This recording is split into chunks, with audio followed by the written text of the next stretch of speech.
permettrez tout d'abord de remercier la population médinoise et la population dakaroise. La Médina s'est engagée à donner plus de 30 000 parrains à Khalifa Ababacar Sall.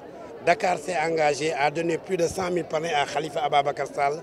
Et chaque région s'est engagée à donner plus de 3 000 parrains à Khalifa. Donc on compte avoir plus de 300 000 parrains au niveau du Sénégal. Donc c'est juste une reconnaissance pour notre maire, pour toujours Khalifa Ababacar Sall. Vous saviez que Khalifa est dans les cœurs et dans les esprits. C'est pourquoi d'ores et déjà, je dis aux Dakarois que le recours a été déposé au niveau de la Cour suprême, ce qui rend nul, n'est-ce pas, la décision du juge de la cassation.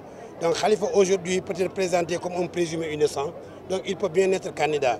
Et si toutefois le décret de révocation de Khalifa Sall, de ses visas, dépendait, un de ses visas évoquait la décision de la Cour de cassation.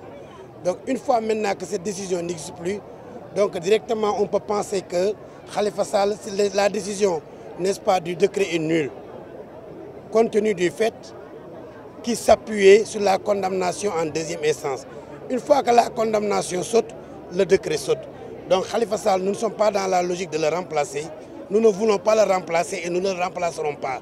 Khalifa Sall a été élu non par un décret, mais par les Dakarois. Il reste le candidat des Dakarois et il reste le maire des Dakarois. Ce n'est pas un décret qui le fera sauter. Donc nous ne sommes pas dans une logique de voir qui sera le futur maire. Nous sommes dans une logique de nous batailler ferme pour le maintenir comme maire. Je pense que nous ne sommes pas dans cette dynamique de penser que cette révocation serait maintenue. Je pense que ça a été, n'est-ce pas, une stratégie politique du pouvoir.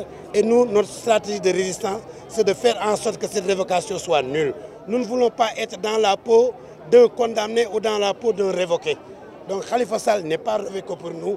Pour nous, c'était une stratégie de l'État qui tend au moins à nous distraire, à ne pas rassembler nos militants et à les faire croire que Khalifa Sall est condamné.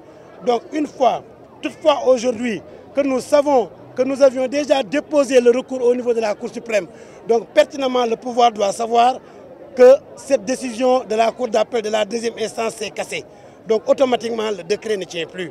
Parce que dans le décret, on a bien évoqué sa condamnation dans les instances première et deuxième. Donc considérez, vous Dakarois et vous Sénégalais, que nous ne sommes pas dans la logique de remplacer Khalifa Sall.